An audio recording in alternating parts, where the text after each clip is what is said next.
What's up guys, Colin here. I know, it's been a while since the last video, but at least it's given me more time with this guy on my wrist, the Mi Band 4, and I think it's about time I gave my thoughts on it like I promised from another video, which by the way is linked somewhere up here if you're interested in knowing what the whole package comes with and my initial thoughts on this device. Now I know the Mi Band 4 has been out for quite some time now. Everywhere else other than the Philippines, people have talked about it, techies have reviewed it. A lot of you may already know what this device is all about. For those of you who don't know, para sa halagang 1,700 pesos, you get a colored OLED touch display which goes up to 1 inch in size, a reliable health companion with a respectable suite of fitness metrics that include workout tracking, continuous heart rate monitoring, and sleep tracking. And lastly, you get a host of useful smart features. But anyway, others may still be gauging whether or not this device is actually worth the money or if this product is for them. And because of that, I want to talk about the Mi Band 4 on a slightly different take. And hopefully in the end, this video can help you make that decision. Given the time that I've been using it, I'm super convinced that more people should actually be using the Mi Band 4. I think it's now this completely reliable, close to perfect halfway between a smartwatch and a basic fitness tracker, but without the hefty cost that the likes of Fitbit and now even Samsung carry with them. I'd like to make my point clear with this. The Amazfit Pace, which is also by Xiaomi from the year 2017, and I believe I showed this off during the unboxing video. While it may have the look and feel of an actual smartwatch with that large round display and a host of different functionalities, after using this as my daily watch for more than a year now, I realized that what it really is a beefed up, prettier smart band, kind of like the Mi Band 4. Now, of course, back in 2017, there wasn't anything like the Amazfit Pace.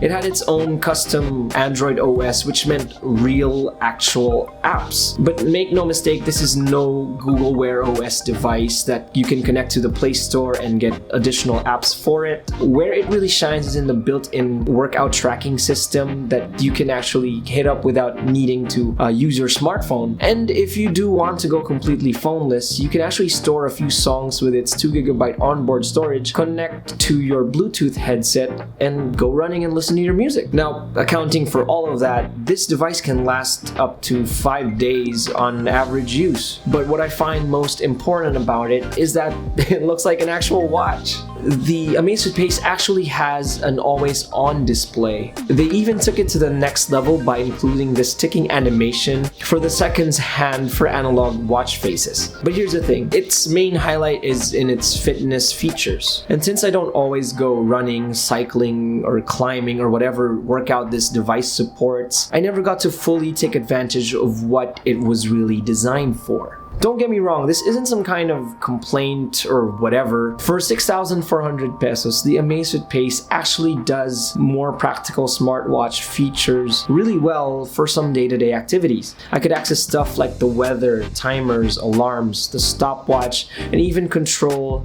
the music playing on my phone. And just in case I'll ever need it to, I can actually save GPS tracks and locations which I can follow like a path on a map.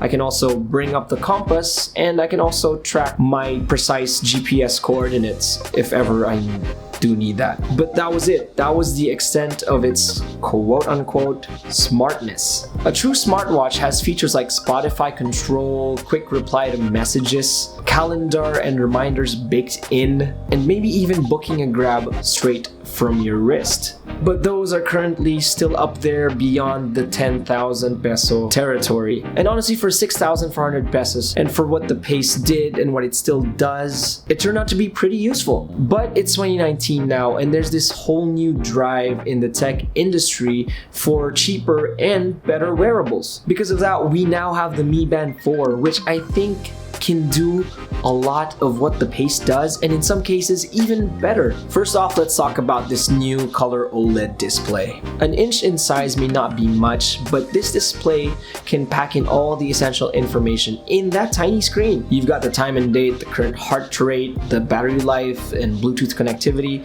all displayed on that 1-inch screen. And now, because it's a full color display, devs got creative, and now we have this host of different watch faces available straight from the Mi Fit app. If that's not enough, you can offer third-party options like this Pip-Boy style watch face that I'm using through the Mi Band 4 app by Rokitsky.dev, which is a repository of hundreds of watch faces that is constantly being updated. The device actually saves just one custom watch face locally alongside 3 other default ones. Sure, there's no always on display here, but they've increased the brightness level from the Mi Band 3, and now you've got virtually no problems with daytime legibility. And personally, I'd excuse the Mi Band 4 from this feature because it doesn't have that watch form factor. Now, unfortunately, there's no ambient light sensor for automatic brightness control, unlike the Amazfit Pace here, which means that anytime the band is locked at a single brightness level, and high brightness levels can often be too much, especially when you're trying to settle into sleep. You can, however, set the screen to automatically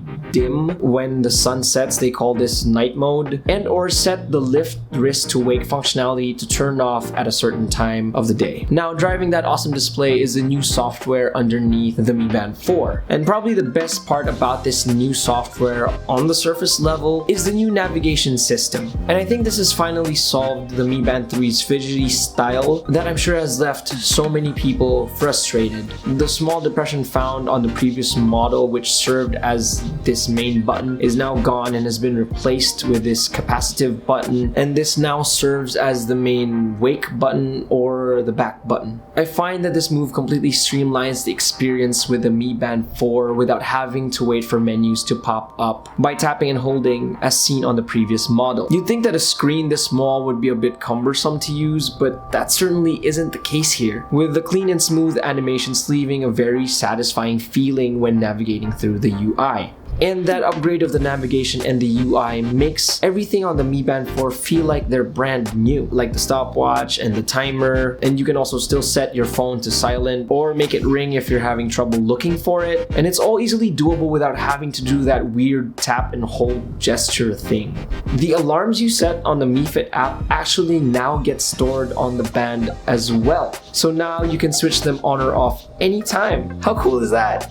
Other features like caller ID and call rejection and the event reminders from the Mi Fit app are once again all here and are actually now further enhanced with this new customizable vibration setup. Basically, you can now set up your own vibration for most of the mini apps found on the Mi Band 4, which can actually help you figure out what type of notification you're getting without even looking at the screen. They've also added this extra option which automatically locks the band when it detects that it's been removed from the wrist via the heart rate sensor. And when it does go into this locked mode, it'll ask for this 4-digit passcode that you've supposedly previously set. Pretty basic on the security side, but I'll take it anyway because the Amazfit Pace doesn't even have that. Now, of course, we shouldn't go off track. The Mi Band 4 is designed for health and fitness, with the first how many mini apps you'll see centered around that functionality. You'll be happy to find that you can now start workouts straight from the band itself without having to use your smartphone, kind of like the Amazfit Pace, albeit, you can only track 6 workouts.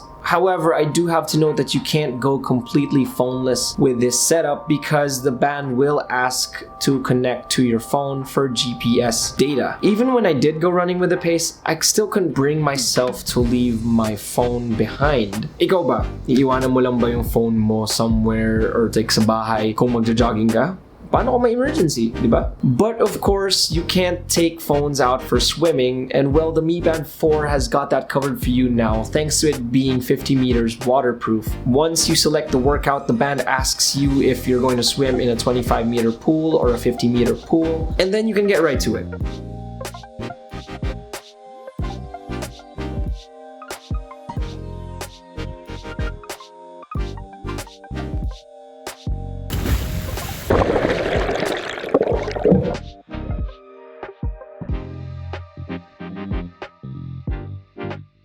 wanna know what else you can't take out for a swim?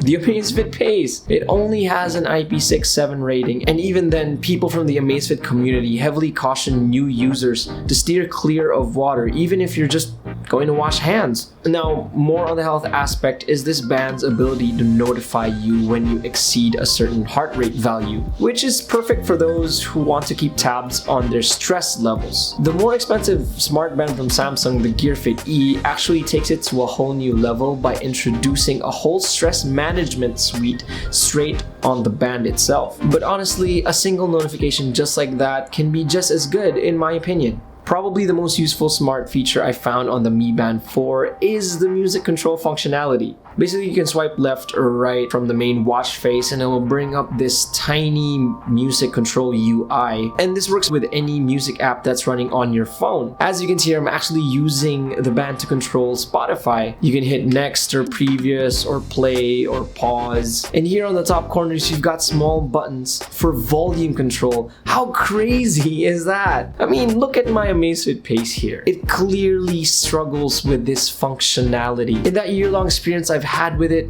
music control was never as smooth. And on top of that, it sits on the notification panel. And if you end up clearing your notifications by accident, music control goes along with it. What? It's just crazy how well this works on the Mi Band 4 and its tiny screen. But unfortunately, you can't have it all. The music control is sadly inaccessible when you're in the workout mode, probably when you're gonna be needing it the most. I do think it's just a minor software inconsistency right now, and perhaps Xiaomi will see that they obviously need to add this feature in at some point in the near future. Now, even if you crank up all the settings like heart rate detection frequency, brightness levels, band auto locking, blah blah blah, the same way I did, you'll end up with the battery life of 9 to 10 days versus the advertised 20 days. Then again, that number still beats out the Pace or any other basic smartwatch out in the market right now. When you really think about it and you combine all these features and all these things we've been talking about, you actually have a neat smart band that doesn't break the bank.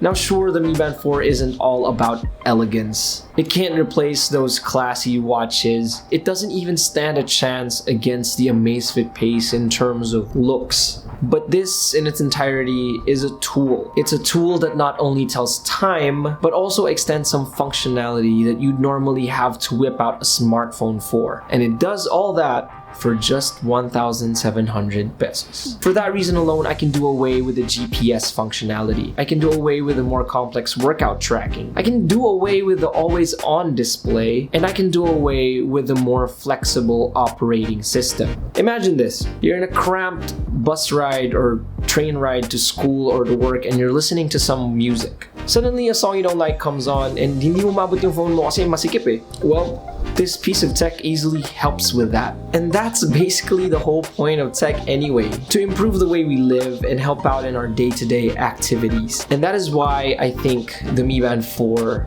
is a device for everyone. And well, that's it for today, and I hope this video has put in some new perspective for you about the Mi Band 4, and hopefully it helps you in making that decision on whether to buy it or not. Let me know in the comment section below what you think about my opinions on it. If you enjoyed the video, a like and a subscribe would be massively appreciated. And hit that bell icon too so you get notified when we release a brand new video. Anyway, that's been it, and I'll see you in the next one.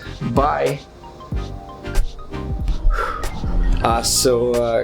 Quick segue guys, I forgot to clarify this one little bit of information on the Mi Band 4. So apparently Xiaomi released two variants of this device, a Chinese one and a global one. I'm talking about this because I mentioned that the Mi Band 4 has a built-in voice assistant in the unboxing video. Well, apparently only the Chinese one gets that, and on top of that it also gets NFC, and the one they released globally, the one we have here in the Philippines, doesn't have any of those two features. So based on the stuff I've read, you can actually use that to control IoT devices or smartphone devices under the Xiaomi ecosystem if you have any of those. But unfortunately, since it's not available here, I wasn't able to test any of that. Right, that's it, that's the last bit. Bye for reals. Yeah.